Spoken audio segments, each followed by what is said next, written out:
Hello students, welcome to another class of economics. इसमें हम क्या करेंगे, जो हमारी यूनिट चल रही है इनकम डिटर्मिनेशन वाली, उसके कुछ बचे हुए टॉपिक्स को करेंगे। ठीक है, तो सबसे पहले हमारा टॉपिक है शॉर्ट रन इक्विलिब्रियम। ठीक है, शॉर्ट रन इक्विलिब्रियम आउटपुट को कैसे डिटरमाइन किया जाएगा। तो सबसे पहले मैं बता देता हूँ आपको कि शॉर्ट रन क्या होता है। माइक्रो इकोनॉमिक्स और मैक्रो इकोनॉमिक्स दोनों के शॉर्ट रन की डेफिनेशंस अलग अलग हैं। तो शॉर्ट रन मैक्रो इकोनॉमिक्स के हिसाब से कौन सा रहेगा, जिसमें टेक्नोलॉजी क्या हो, टेक्नोलॉजी कांस्टेंट हो। ठीक है, ऐसा टाइम पीरियड जहां पे टेक्नोलॉजी कांस्टेंट होगी उसको हम क्या कहेंगे, शॉर्ट रन टाइम पीरियड। ठीक है, अब देखते हैं इसमें कैसे डिटरमाइन किया जाता है। देखो, सबसे पहले जो क्विक फैक्ट्स हैं उनको देख लेते हैं हम। जैसे कि यहाँ पे a period of time during which technology plays no role in the determination of output in the economy, वो हमारा क्या है, शॉर्ट रन टाइम पीरियड है। ठीक है, तो आउटपुट किससे डिटरमाइन होगा, अगर लेबर और टेक्नोलॉजी दो फैक्टर हैं। अगर टेक्नोलॉजी कांस्टेंट है तो लेबर यानी कि एम्प्लॉयमेंट लेवल है, उसी से हमारा क्या होगा, आउटपुट डिटरमाइन होगा। अगर एम्प्लॉयमेंट इंक्रीज हो रहा है तो आउटपुट भी हमारा क्या होगा, इंक्रीज होगा। ठीक है, तो कीनेसियन इकोनॉमिक्स है, उसके हिसाब से क्या है, 1 to 1 और डायरेक्ट रिलेशनशिप है किसके बीच में, जीडीपी या फिर आउटपुट या आपका एम्प्लॉयमेंट है उसके बीच में। ठीक है, नेक्स्ट है कॉन्सेप्ट ऑफ इक्विलिब्रियम आउटपुट। ठीक है, इसकी दो अप्रोच हैं। सबसे पहले मैं आपको बता देता हूं, एक अप्रोच है aggregate supply and aggregate demand approach, और दूसरी अप्रोच है हमारी सेविंग्स और इन्वेस्टमेंट अप्रोच। ठीक, इन दोनों अप्रोचेज के बेसिस पे हम इक्विलिब्रियम आउटपुट को डिटरमाइन करने की कोशिश करेंगे। ठीक है, एग्रीगेट सप्लाई और एग्रीगेट डिमांड के केस में क्या होगा, ऐसी सिचुएशन जहां पे एग्रीगेट सप्लाई और एग्रीगेट डिमांड दोनों इक्वल हो जाएं, उससे हमारा क्या होगा, इनकम या फिर आउटपुट डिटरमाइन होगा। ठीक है, और जहां पे सेविंग्स और इन्वेस्टमेंट दोनों इक्वल हो जाएंगे, वहां से भी हमारा क्या होगा, इक्विलिब्रियम आउटपुट डिटरमाइन होगा। ठीक है, अब देखते हैं कि कैसे इन दोनों अप्रोचेज से डिटर्मिनेशन होता है। सबसे पहले देखो कि जो कर्व हमने बनाए थे उनमें यहाँ पे हम मेजर कर रहे थे वाई या फिर जीडीपी को, यहाँ हम मेजर कर रहे हैं एग्रीगेट डिमांड को। तो सबसे पहले हमारी ये हुई 45 डिग्री लाइन, जो क्या दिखा रही है, एग्रीगेट सप्लाई को, यानी कि एग्रीगेट सप्लाई और इनकम दोनों एक ही बात है। तो जो हमारी 45 डिग्री लाइन है वो हमारी एग्रीगेट सप्लाई दिखा रही है। ठीक, और ये है हमारा एग्रीगेट डिमांड का कर्व। ठीक है, अब एग्रीगेट डिमांड है, उसमें ये हम कह रहे हैं कि जहाँ पे दोनों इंटरसेक्ट कर रहे हैं, तो ये जो आउटपुट का लेवल है वो हमारा क्या है, सबसे पहली बात इक्विलिब्रियम आउटपुट। ठीक है, अब देखो यहाँ पे एग्रीगेट सप्लाई और एग्रीगेट डिमांड दोनों क्या हैं, इक्वल। एग्रीगेट डिमांड क्या है, ये है हमारा प्लैन्ड एक्सपेंडिचर। ठीक है, प्लैन्ड एक्सपेंडिचर है वो किसके इक्वल आ रहा है, जो प्लैन्ड आउटपुट या फिर प्लैन्ड प्रोडक्शन। ठीक, ये दोनों आ रहे हैं हमारे इस पॉइंट पे इक्वल। तो अगर आपको पूछा जाता है कि इक्विलिब्रियम डिटरमाइन किया जाता है आउटपुट का, वहाँ पे एग्रीगेट सप्लाई और एग्रीगेट डिमांड इक्वल होती हैं। और सेकंड वे में कह सकते हैं कि डिजायर्ड एक्सपेंडिचर और डिजायर्ड आउटपुट या फिर प्लैन्ड एक्सपेंडिचर और प्लैन्ड आउटपुट हमारे दोनों क्या होते हैं, इक्वल होते हैं। अब देखो, ऐसी सिचुएशन भी हो सकती है जब क्या हो कि या तो यहाँ पे क्या है, aggregate demand is greater than aggregate supply, ये एग्रीगेट सप्लाई है। अगर इस लेवल पे सपोज यहाँ पे कोई 50 वैल्यू है तो हमारी एग्रीगेट डिमांड क्या है, ज़्यादा है। ठीक है, तो इक्विलिब्रियम पॉइंट है, उससे लेफ्ट की अगर बात करें तो aggregate demand is greater than aggregate supply. अब देखो, एग्रीगेट डिमांड ज़्यादा, इसका मतलब क्या है, इसका मतलब है कि एक्सपेंडिचर हो रहा है, प्लान्ड एक्सपेंडिचर हो रहा है ज़्यादा और उतनी सप्लाई नहीं की जा रही, एग्रीगेट सप्लाई तभी कम है। तो सप्लाई क्या है, सप्लाई है कम। तो क्या होगा कि जो डिमांड आ रही है उसको जो हमारे प्रोड्यूसर्स हैं वो फुलफिल नहीं कर पा रहे हैं। और हमने किनीशियन इकोनॉमी में क्या देखा था कि ऑलवेज इकोनॉमी में क्या होती है, एक्सेस कैपेसिटी। अगर डिमांड आ रही है तो प्रोड्यूसर्स हैं उनके पास पर्याप्त रिसोर्सेज हैं कि वो क्या कर सके, प्रोडक्शन कैरी आउट कर सके। तो नेक्स्ट फेज में क्या होगा, देखो इक्विलिब्रियम कैसे रीच हो रहा है उसकी बात कर रहे हैं हम। इस पॉइंट से क्या होगा कि हर बार जैसे ही एग्रीगेट डिमांड ज़्यादा रहेगी तो वो सप्लाई को इंक्रीज करता रहेगा, ठीक है। सप्लाई इंक्रीज करेगा तो इनकम इंक्रीज हो रही है, उसके साथ साथ हमारी एग्रीगेट डिमांड भी इंक्रीज हो रही है। और एक पॉइंट ऐसा आएगा जब क्या होगा कि ये दोनों इक्वल हो जाएंगे, ठीक है। तो ये बात हुई हमारी जब aggregate demand is greater than aggregate supply, ठीक। सेकेंड सिचुएशन में क्या हो सकता है, देखो यहाँ पे है aggregate supply is greater than aggregate demand, यानी कि जो डिजायर्ड आउटपुट है वो तो है हमारा ज़्यादा और एक्सपेंडिचर हो रहा है कम, ठीक। यही सिचुएशन हुई, एग्रीगेट डिमांड कम है यानी कि एक्सपेंडिचर हमारा कम है, यानी कि गुड्स एंड सर्विसेज ज़्यादा हैं उनको सेल नहीं कर पा रहे हैं। आउटपुट तो कर रहे हैं हम 100 रुपीज़ का, लोग एक्सपेंडिचर कर रहे हैं सिर्फ 50 रुपीज़ का। तो 50 रुपये की गुड्स एंड सर्विसेज हमारे पास किस में रहेंगी, इन्वेंट्री में रहेंगी। इन्वेंट्री में रहेंगी यानी कि हम उनको सेल नहीं कर पा रहे हैं। तो नेक्स्ट टाइम पे हम क्या करेंगे, सप्लाई को कम करेंगे। सप्लाई कम होगी यानी कि इनकम भी कम हो रही है, इनकम कम हो रही है तो एग्रीगेट डिमांड भी कम होगी। तो ऐसे हमारा इक्विलिब्रियम रीच हो जाएगा, ठीक। यह बात आपको सही तरीके से समझ लेनी है। देखो एक बार फिर से एक बार क्विक समरी बता देता हूं मैं आपको। ये हमारा कर्व वाई एक्सिस पे मेजर कर रहे हैं हम एग्रीगेट डिमांड को और एक्स एक्सिस पे मेजर कर रहे हैं हम वाई या फिर आउटपुट को, ठीक है। ये है हमारी एग्रीगेट सप्लाई की लाइन और ये है एग्रीगेट डिमांड। यहाँ से क्या डिटरमाइन हो रहा है, aggregate supply is equal to aggregate demand से हमारा इक्विलिब्रियम आउटपुट। पहली बात, जब एग्रीगेट डिमांड एग्रीगेट सप्लाई से ज़्यादा हो तो क्या होगा कि डिमांड ज़्यादा आ रही है, प्रोडक्शन कम हो रहा है, तो प्रोड्यूसर क्या करेंगे, एग्रीगेट सप्लाई को इंक्रीज करेंगे। सप्लाई इंक्रीज हो रही है तो इनकम भी इंक्रीज हो रही है, इनकम इंक्रीज हो रही है तो एग्रीगेट डिमांड भी इंक्रीज हो रही है, इस वजह से ये गैप कम होता जाएगा। सेकेंड सिचुएशन में अगर एग्रीगेट सप्लाई ज़्यादा है एग्रीगेट डिमांड से तो क्या होगा, प्रोड्यूसर सप्लाई कम करेगा, सप्लाई कम करेगा तो एम्प्लॉयमेंट जनरेशन भी कम होगा, एम्प्लॉयमेंट जनरेशन कम होगा तो आउटपुट भी कम होगा। तो ऐसे जो इन्वेंट्री है जो नहीं सेल हुई है यानी कि डिमांड आ रही है कम, सप्लाई कर रहे हैं ज़्यादा, तो वो क्या करेगा, प्रोडक्शन को कम कर देगा। ऐसे हमारा इक्विलिब्रियम रीच हो जाएगा। नेक्स्ट है जो सेकंड अप्रोच है।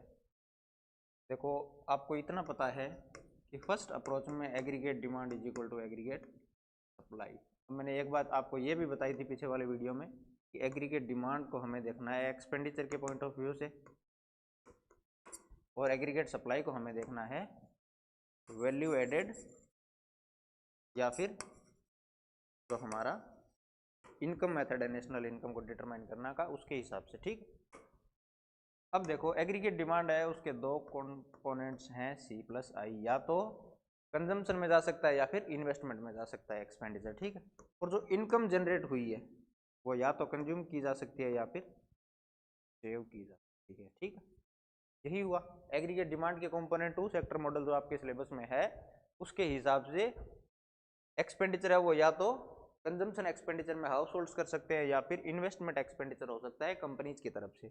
वहीं अगर एग्रीगेट सप्लाई को अगर हम इनकम मेथड के हिसाब से देखें तो या तो कंज्यूम किया जा सकता है या फिर सेव किया जा सकता है इनकम को, ठीक है। ये कंपोनेंट कॉमन है तो इसको कैंसिल आउट किया जा सकता है। तो हमारे पास क्या निकल के आया, investment is equal to saving, ठीक है। अब इसमें आपको ध्यान रखने वाली बात यह है कि इसमें क्या है, planned investment is equal to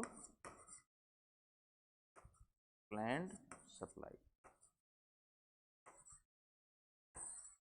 planned investment is equal to planned savings. ठीक है, तो आई और एस अप्रोच में क्या करते हैं हम, जो प्लान्ड है इन्वेस्टमेंट और प्लान्ड सेविंग्स हैं उनको हम क्या करते हैं, इक्वल करते हैं। अब देखो एक तो होता है एक्चुअल और एक होता है प्लान्ड। एक्चुअल को हम काम में लेते हैं नेशनल इनकम डिटर्मिनेशन में, और प्लान्ड है उसको काम में लेते हैं हम आउटपुट को एनालाइज करने के लिए। और जो प्लान्ड है इसी का दूसरा नाम क्या है, एक्स एंड। एक्स एंड, सिर्फ एक्स एंड लगा दिया। एक्स एंड का क्या मतलब हुआ कि जो प्लान्ड सेविंग है उसकी, प्लान्ड सेविंग है उसकी बात हो रही है, और यहाँ पे प्लान्ड या फिर डिजायर्ड इन्वेस्टमेंट है उसकी बात हो रही है। ठीक है, अब देखो यहाँ पे सारी की सारी टर्म्स है वो लिखी हुई है। देखो एक्स एंड सेविंग्स कौन सी हुई, डिजायर्ड सेविंग्स या फिर planned saving. X and investment कौन सा हुआ, डिजायर्ड इन्वेस्टमेंट और प्लान्ड इन्वेस्टमेंट। अब एक्स पोस्ट है वो हमारा क्या है, एक्चुअल। ठीक है, और एक्स एंड ये क्या है, ये है हमारे प्लान्ड। एक्स पोस्ट कौन सी, जब एक्चुअल सेविंग्स कितनी हुई है अगर वो हमें पता करना हो तो, और ये कहाँ पे काम में आएंगी, ये आएंगी हमारी नेशनल इनकम अकाउंटिंग में। सेम वैसे ही ex post investment, actual investment कितना हुआ है। ठीक है, तो इसको भी हम किस में काम में लेते हैं, नेशनल इनकम अकाउंटिंग में। इसमें दोनों आ रहे हैं, देखें एक तो प्लान्ड भी आ रहा है और अनप्लान्ड इन्वेस्टमेंट भी आ रहा है। चाहे प्लान करें ना करें, अगर इन्वेस्टमेंट कर दिया तो वो नेशनल इनकम अकाउंटिंग में तो हमें काउंट करना ही पड़ेगा। ठीक है, equilibrium GDP is struck only when desired और planned savings equals to planned या फिर डिजायर्ड इन्वेस्टमेंट। ठीक है,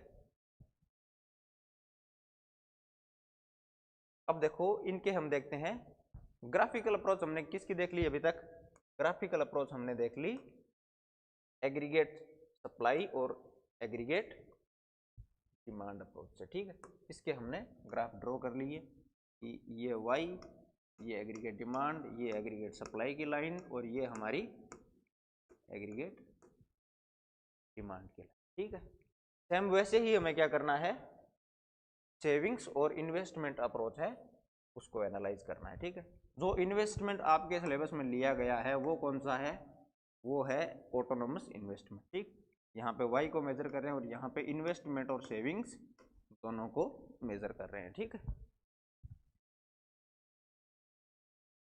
अगर इन्वेस्टमेंट ऑटोनोमस है यानी कि लेवल ऑफ इनकम कितना ही रहे, लेवल ऑफ इनकम कितना ही रहे, हमारा इन्वेस्टमेंट क्या रह रहा है, कांस्टेंट रह रहा है।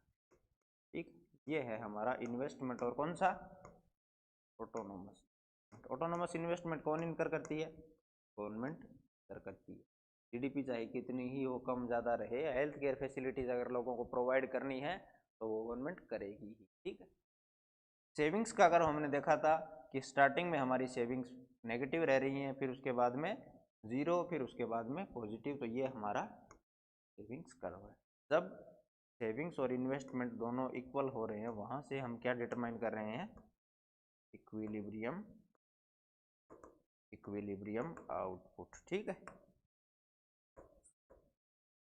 तो ये है हमारी सेविंग्स और इन्वेस्टमेंट अप्रोच। ठीक है, अब आगे देखते हैं। देखो ये, हाँ ठीक है, कीन्स ने क्या कंसिडर किया है, Keynes considers AD as the principal component of determinant of equilibrium GDP।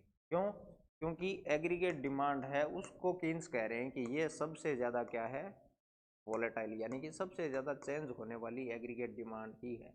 Aggregate supply क्यों नहीं है, क्योंकि ये कह रहे हैं एक्सेस कैपेसिटी है, उसकी वजह से, एक्सेस कैपेसिटी की वजह से हम जितने प्रोडक्शन की डिमांड होगी उसको फुलफिल कर सकते हैं। ठीक है, तो प्राइस में कोई भी राइज नहीं होगा, और एग्रीगेट सप्लाई को हम क्या कर सकते हैं कि इनफाइनाइटली, यानी कि जितनी डिमांड आ रही है उतनी हम फुलफिल कर सकते हैं प्रोडक्शन करके। तो एग्रीगेट सप्लाई हमारी क्या है, परफेक्टली इलास्टिक है। तो हमें चेंज किस में करना है, एग्रीगेट डिमांड में चेंज करना है, यानी कि हमें ऐसी पॉलिसी चलानी है जिससे एग्रीगेट डिमांड है उसको हम क्या कर सकें, उसको हम स्टेबलाइज कर सकें। ठीक, इन्वेस्टमेंट कौन सा लिया है, यहाँ पे देखो autonomous investment, level of income कितना ही रहे, ये आपका कांस्टेंट ही आ रहा है। ठीक है, ये है हमारी कौन सी जो कंजम्पशन कर्व है उसके हिसाब से दिया गया है। ठीक है, तो कंजम्पशन, ये कंजम्पशन कर्व बन गया, ये एग्रीगेट सप्लाई बन गई। वही सेम एनालिसिस है जो हमने एग्रीगेट सप्लाई और एग्रीगेट डिमांड के केस में किया है अभी।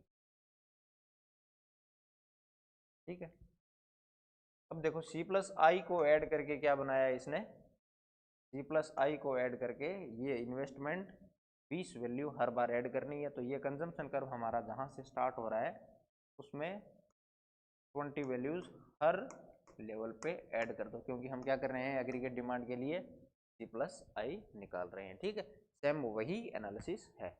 अब देखो एक बात ये है कि ये जो आउटपुट डिटरमाइन हो रहा है यहाँ से, ठीक है, ये जरूरी नहीं है कि फुल एम्प्लॉयमेंट का लेवल हो, अंडर एम्प्लॉयमेंट भी इकोनॉमी में हो सकता है। हाँ, ये वो पॉइंट है कि एग्रीगेट डिमांड और एग्रीगेट सप्लाई दोनों इक्वल है। ठीक है, तो देखो ये क्या कह रहा है, it doesn't necessarily correspond to full employment. हो सकता है कि अभी भी हमारे पास कुछ लोग और हैं जिनको अगर हम एम्प्लॉयमेंट दें तो हमारी जीडीपी 150 तक पहुंच सकती है। 150 तक पहुंचेगी तो ये एग्रीगेट सप्लाई रहेगी। इनकम अगर इंक्रीज होगी तो एग्रीगेट डिमांड भी हमारी ऊपर शिफ्ट हो जाएगी। ठीक है, तो ये है हमारा एग्रीगेट सप्लाई और एग्रीगेट डिमांड का एनालिसिस। एक कॉन्सेप्ट हो रहा है एग्रीगेट इफेक्टिव डिमांड, यानी कि इफेक्टिव डिमांड कौन सी होती है। तो एग्रीगेट इफेक्टिव डिमांड वो है जहां पे एग्रीगेट सप्लाई और एग्रीगेट डिमांड क्या हो, इक्वल हो। सिर्फ इसी पॉइंट पे हैं जहां पे ये दोनों कर्व क्या कर रहे हैं, एक दूसरे को इंटरसेक्ट कर रहे हैं। जहां पे ये इंटरसेक्ट कर रहे हैं वो डिमांड हमारी कौन सी है, एग्रीगेट इफेक्टिव डिमांड है। ठीक है, सेम वही एनालिसिस है। अगर एग्रीगेट सप्लाई ज़्यादा होती है तो क्या हो सकता है, एग्रीगेट डिमांड अगर ज़्यादा है तो क्या हो सकती है।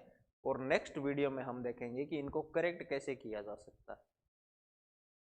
ठीक है, ये रहा हमारा सेविंग्स और इन्वेस्टमेंट अप्रोच के हिसाब से टेबल दी हुई है। ठीक है, देखो यहाँ पे इनकम है, अगर इनकम जीरो है तो भी कुछ ना कुछ कंजम्पशन हो रहा है, तो ये कौन सा हुआ, ऑटोनोमस कंजम्पशन।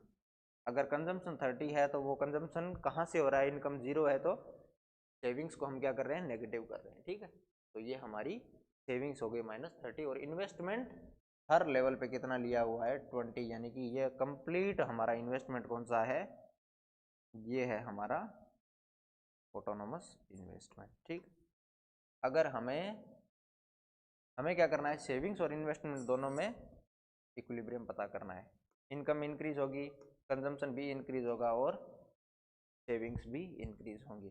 तो ऐसा पॉइंट जहाँ पे क्या हो रहा हो, ये दोनों इक्वल आ रहे हों, वहाँ से level of equilibrium output determine होगा। यहाँ पे 20 और 20 दोनों इक्वल है, सेविंग्स और इन्वेस्टमेंट, तो लेवल ऑफ इक्विलिब्रियम आउटपुट क्या हो जाएगा, 100 हो जाएगा। और अगर इस पॉइंट पे एग्रीगेट इफेक्टिव डिमांड निकालनी हो तो इन दोनों को ऐड कर दो, यानी कि एग्रीगेट सप्लाई और एग्रीगेट डिमांड दोनों इक्वल ही होनी है इस पॉइंट पे। ठीक है, नेक्स्ट है कि अगर सेविंग्स और इन्वेस्टमेंट इक्वल ना हो तो क्या होगा। यहाँ पे तो ये दोनों इंटरसेक्ट कर रहे हैं तो दोनों की वैल्यू 20-20 आ रही है, तो हमने मान ली कि ठीक है यहाँ पे इक्विलिब्रियम आउटपुट डिटरमाइन हो रहा है। लेकिन ये जो पोर्शन है इधर जहाँ पे क्या है, investment is greater than savings, तो क्या होगा, देखो अगर सेविंग्स ज़्यादा हो और इन्वेस्टमेंट कम हो, ये वाले पोर्शन की पहले बात कर लेते हैं, तो क्या होगा। देखो यहाँ पे आपको सही तरीके से समझना है कि fall in expenditure through S is more than the rise in expenditure through I. देखो ये एग्रीगेट डिमांड, ये एग्रीगेट सप्लाई, इसके कंपोनेंट हैं सी प्लस आई और इसके कंपोनेंट हैं सी प्लस एस। ठीक है, अब देखो कि सेविंग्स ज़्यादा है, सेविंग्स अगर इंक्रीज हो रही हैं तो क्या हो रहा है, इनकम हमारी तो कंजम्पशन में जा रही है, यानी कि एक्सपेंडिचर में जा रहा है, वो क्या हो रहा है, कम हो रहा है। यानी कि एक्सपेंडिचर कम हो रहा है सेविंग्स करने से। सीधी सी बात है, अगर आप 100 रुपये में से पहले 50 रुपये सेव कर रहे थे, अब अगर 80 रुपये सेव कर रहे हो तो कंजम्पशन क्या होगा, कम होगा।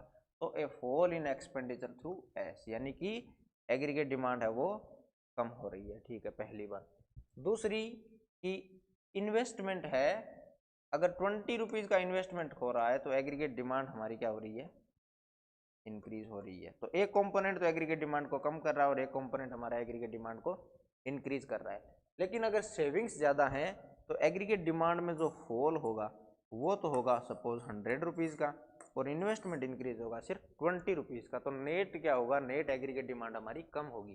तो ये देखो, एग्रीगेट एक्सपेंडिचर या फिर demand in the economy would be less than what is needed to buy the planned output.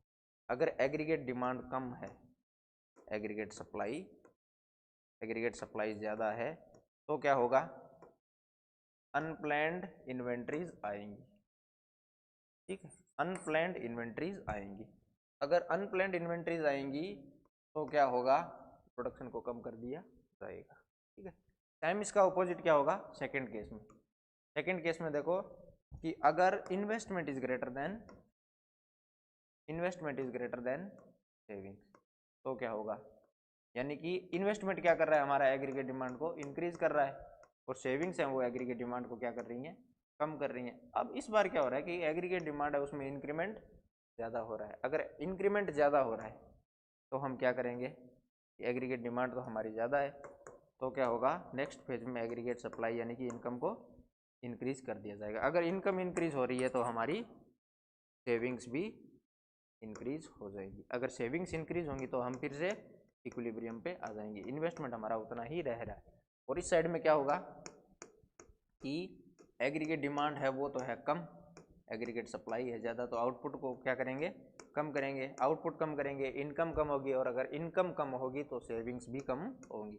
इस तरीके से हम फिर से उसी इक्विलिब्रियम पॉइंट पे आ रहे हैं।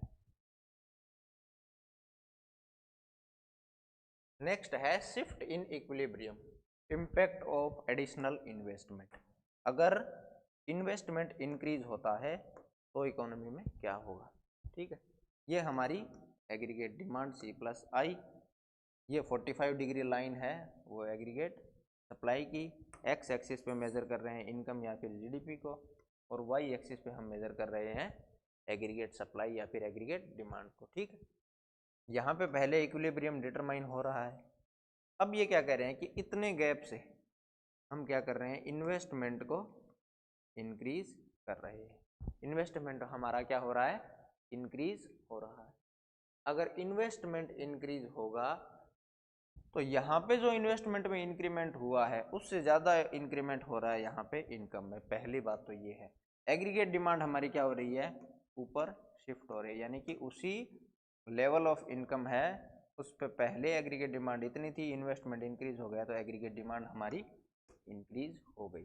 तो इन्वेस्टमेंट इंक्रीज होने से इतना तो पता है कि अगर डेल आई इंक्रीज हो रहा है यानी कि इन्वेस्टमेंट इंक्रीज हो रहा है तो जो हमारा आउटपुट या फिर जीडीपी या फिर इनकम है वो भी इंक्रीज होगी। लेकिन यहाँ पे एक क्रूशियल कॉन्सेप्ट है आपका इन्वेस्टमेंट मल्टीप्लायर का, वो क्या कहता है कि जितना इंक्रीमेंट आप इन्वेस्टमेंट में करोगे उससे ज़्यादा इंक्रीमेंट होगा इनकम में। उसका रीज़न क्या है, देखो उसका रीज़न है कि सबसे पहले आपने क्या किया, सबसे पहले आपने इंक्रीज किया आपने इन्वेस्टमेंट, ठीक है। अगर इन्वेस्टमेंट इंक्रीज किया तो उससे क्या इंक्रीज हुआ, उससे इनकम आपकी क्या हुई, इंक्रीज, ठीक। इनकम इंक्रीज हुई तो उसकी वजह से क्या होगा, आप कंज्यूम भी ज़्यादा करोगे तो आपका क्या हो रहा है, कंजम्पशन भी इंक्रीज हो रहा है, और ये आई कंपोनेंट भी इंक्रीज हो रहा है और ये सी कंपोनेंट भी इंक्रीज हो रहा है। तो बताओ वाई है वो क्या है, टू सेक्टर के लिए सी प्लस आई, यानी इतना इंक्रीमेंट तो ये है और प्लस में कुछ इंक्रीमेंट कंजम्पशन में भी हो रहा है, उसकी वजह से फिर से क्या होगी, इनकम इंक्रीज होगी। अगर कंजम्पशन इंक्रीज हो रहा है तो एग्रीगेट सप्लाई को इंक्रीज किया जाएगा। एग्रीगेट सप्लाई इंक्रीज कैसे होगी, जब हम ज़्यादा लोगों को रोजगार देंगे, एम्प्लॉयमेंट इंक्रीज करेंगे, एम्प्लॉयमेंट इंक्रीज करेंगे तो इनकम भी इंक्रीज होगी।